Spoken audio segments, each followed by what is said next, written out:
আসসালামু আলাইকুম ওয়া রাহমাতুল্লাহি ওয়া বারাকাতুহু। আলহামদুলিল্লাহি রাব্বিল আলামিন ওয়াসসালাতু ওয়াসসালামু আলা সাইয়্যিদিল মুরসালিন ওয়া আলা আলিহি ওয়া সাহবিহি আজমাইন, আম্মা বা'দ। প্রিয় দর্শক শ্রোতা ভাই বোনেরা, পড়ন্ত বিকেলে দাঁড়িয়েছি আপনাদের সম্মুখে। এই দিবসটি যেমন আর অল্প সময় পরে সন্ধ্যায় কালো অন্ধকারে হারিয়ে যাবে, আমাদের এই মুসলিম উম্মাও আর আগামী 50-60 বছরের মধ্যে পৃথিবীর এই পৃষ্ঠ থেকে হারিয়ে যাবে। আমরা সকলেই চলে যাব। অল্প কিছু সময় আমরা পাবো পৃথিবীতে একটি স্বর্ণযুগ ইসলামের। সেই স্বর্ণযুগের কিছু পূর্বাভাস, কিছু লক্ষণ, কিছু মাইল ফলক আপনাদের সামনে তুলে ধরছি। আল্লাহ তাআলা সূরা আল আনআমের 158 নম্বর আয়াতে বলেছেন, ইয়াউমা ইয়াতি বাদু আয়াতি রাব্বিক, যেদিন তোমার রবের একটি নিদর্শন আসবে, লা ইয়ানফাউ নাফসান ঈমানুহা, সেদিন কোনো ব্যক্তির ঈমান তাকে কোনো উপকার দেবে না।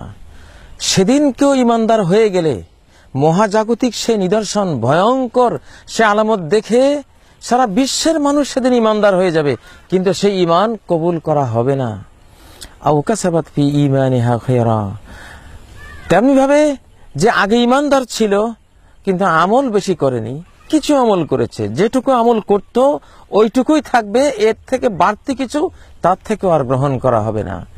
যে সালাত পড়তো, যাকাত দিত না, সালাতটাই অ্যাকসেপ্ট হবে। ওই নিদর্শন দেখে ভয়ের চোটে যাকাত দেওয়া শুরু করলেও যাকাত আর কবুল করা হবে না, কারণ ওই ঘটনার পূর্বে সে যাকাত দিত না। ওই ঘটনার পূর্বে সে হয়তো যদি রোজা না রাখতো, ঘটনা দেখে রোজা শুরু করলে সে রোজা আর কবুল হবে না। এমন একটি ভয়ঙ্কর ইনফরমেশন কোরআন আমাদেরকে দিচ্ছে। সেই হাদিসে রয়েছে, এই আয়াতটি হলো সূর্য পশ্চিম থেকে উঠে আসা।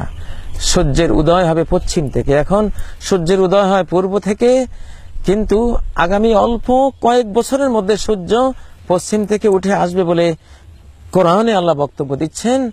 সমস্ত আলামত, লক্ষণ থেকে আয়াতের বাস্তবায়ন অল্প কয়েক বছরের মধ্যে হতে পারে বলে আমরা গবেষণায় দেখতে পাচ্ছি, আমরা আইডিয়া করছি। নাসা বিজ্ঞানী, আমেরিকার মহাকাশ স্টেশন নাসা বিজ্ঞানীগণ বলছেন যে আল হাকলুল ম্যাগনাতিসিয়াল আরদি, পৃথিবীর চৌম্বক ক্ষেত্র এতটা দুর্বল হয়েছে যে কোনো সময়ে পৃথিবীর আহ্নিক গতি, অর্থাৎ পশ্চিম থেকে পূর্ব দিকে যে পৃথিবী ঘুরে, এই ঘূর্ণনটা স্টপ হয়ে যেতে পারে। এটি বন্ধ হয়ে গেলে তার পরের দিন উল্টো দিক থেকে সূর্য, পশ্চিম থেকে পৃথিবী ঘুরবে, পূব থেকে পৃথিবী ঘুরবে, ফলে সূর্য দেখা যাবে পশ্চিম থেকে। সেটা কয় বছরে হতে পারে? 4 বছরের মধ্যে হতে পারে, 3 বছরের মধ্যে হতে পারে, 5 বছরের মধ্যে হতে পারে, কিছু কম বেশ আরো হতে পারে, আল্লাহু আলাম। কিন্তু একেবারে যে নিকটবর্তী হয়েছে এর মধ্যে আর কোনো সন্দেহ নেই। নবী সাল্লাল্লাহু আলাইহি ওয়াসাল্লাম এই আয়াতের ব্যাখ্যায় বলেছেন যে লা তাকুমুস সাআতু হাত্তা তাতলু আশ-শামসু মিন মাগরিবিহা, সূর্য পশ্চিম থেকে ওঠার আগ পর্যন্ত কিয়ামত হবে না। কিয়ামত হওয়ার আগে অবশ্যই সূর্য একদিন পশ্চিম থেকে উঠবে। ফাইজা তালাত ওয়া রাআহান নাস, সূর্য যখন পশ্চিম থেকে উঠবে আর পৃথিবীর সব মানুষেরা এটা দেখবে, আমানা মান আলাইহা, এই পৃথিবী পৃষ্ঠের সব মানুষেরা, হিন্দু, খ্রিস্টান, বৌদ্ধ, ইহুদি যা আছে সবাই সেদিন ঈমান এনে মুসলিম হয়ে যাবে, ঈমানদার হয়ে যাবে। আমানা মান আলাইহা, কিন্তু সেই ঈমান আর গ্রহণযোগ্য হবে না। সেদিন সবাই সূর্য পশ্চিম থেকে উঠতে দেখলেই সবাই মুসলিম হয়ে যাবে, কিন্তু তাদের ইসলাম আর আল্লাহ গ্রহণ করবেন না, কারণ এখন তো কিয়ামত স্টার্ট হয়ে গেছে, পরকাল শুরু হয়ে গেল। শর্ত হলো ঈমান বিল গায়ব, না দেখে ঈমান আনা। এখন তো তোমরা দেখে ফেলেছো যে কিয়ামত শুরু হয়ে গেছে অলরেডি, এখন আর ঈমান গ্রহণযোগ্য না। এই জন্য এখনই সময়, আজকে যে আমরা 2017 সাল, 2020, 21, 22-এর মধ্যে যদি সূর্য পশ্চিম থেকে উঠে যায়, আপনার তওবা আর কবুল হবে না। আপনি নতুন করে মুসলিম হতে পারবেন না, নতুন করে নামাজি হতে পারবেন না, নতুন করে রোজাদার হলেও এটা গ্রহণযোগ্য হবে না, নতুন করে মায়েরা পর্দা শুরু করলে, বোরকা গায়ে দিলে ওইটা গ্রহণ করা হবে না। মানে এখনই সময়, এই কয়টি বছর যেটুকু সামনে আছে, তওবার দরজা, আল্লাহ নবী বলেছেন লা তাজালু তাওবাতু মাকবুলাতান হাত্তা তাতলু আশ-শামসু মিন মাগরিবিহা, তওবা কবুল হতে থাকবে সূর্য পশ্চিম থেকে ওঠা পর্যন্ত। ফাইজা তালাত, যখন সূর্য পশ্চিম থেকে উঠে আসবে, তুমি আলা কুল্লে কলবিন বিমা ফিহি, প্রত্যেক অন্তরে যা আছে তার উপরে সিলমোহর মেরে দেওয়া হবে। যার ভিতরে বেঈমানি আছে, বেঈমানের উপর সিল মারা হবে, আর ঈমান আনতে পারবে না। যার অন্তরে ঈমান আছে, ঈমানের উপরে সিল মারা হবে, সে আর কাফের হবে না। যার ভিতরে সালাত আছে, সালাতের উপর সিল মারা হবে, সে আর বেনামাজি হবে না। অর্থাৎ যার যতটুকু আমল ওই দিন পর্যন্ত ছিল, যে ওই দিন হালাল খেয়েছে, হালাল খাওয়ার অভ্যাস, হালালের উপরে তার সিলমোহর মারা হবে। যে মহিলা পর্দা করত, পর্দার উপরে সিলমোহর মেরে দেওয়া হবে, সে আর বেপর্দা হবে না। যে উলঙ্গ চলতো, ওটার উপরে তার সিল মারা হবে, সে আর পর্দা করলেও কবুল হবে না। এই ভয়াবহ পরিবেশ অল্প কয়েক বছরের মধ্যে আসতেছে। অতএব দর্শক শ্রোতা ভাই বোনেরা, সূর্য পশ্চিম থেকে উঠে আসতে পারে এই কয়েকটি বছরের মধ্যে, যে কোনো সময়ে। অতএব আজ থেকেই সালাত আরম্ভ করুন, আজ থেকেই নিজের ঈমানকে নবায়ন করুন, রিনিউ করুন, লা ইলাহা ইল্লাল্লাহ বেশি করে পাঠ করুন। আল্লাহ দ্রোহিতা বেঈমানির কাজগুলো থেকে বিরত থাকুন।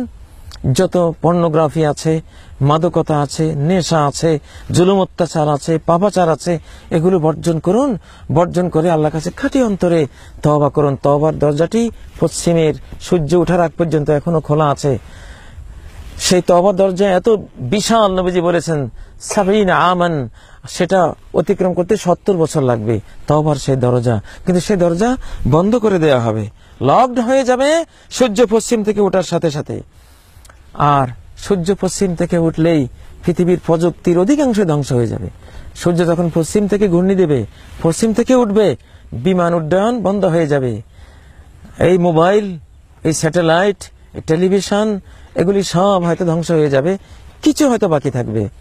অতএব এই মহাজাগতিক চেঞ্জ এবং পরিবর্তন অচিরেই ঘটবে।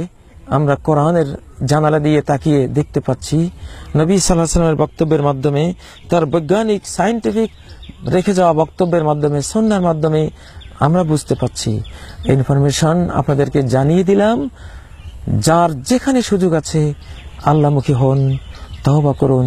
তওবার দরজা অচিরেই বন্ধ হয়ে যাবে, আর চিরকাল কাঁদলেও সেই সুযোগ আর পাবেন না। আল্লাহ প্রত্যেক মুসলিমকে, মুসলিম ভাই বোনকে খাঁটি অন্তরে আল্লাহর দিকে ফিরে আসার, তওবা করার তৌফিক দান করুন। সুবহানাকাল্লাহুম্মা ওয়া বিহামদিক, আশহাদু আল্লা ইলাহা ইল্লা আনত, আস্তাগফিরুকা ওয়া আতুবু ইলাইক। আসসালামু আলাইকুম ওয়া রাহমাতুল্লাহি ওয়া বারাকাতুহু।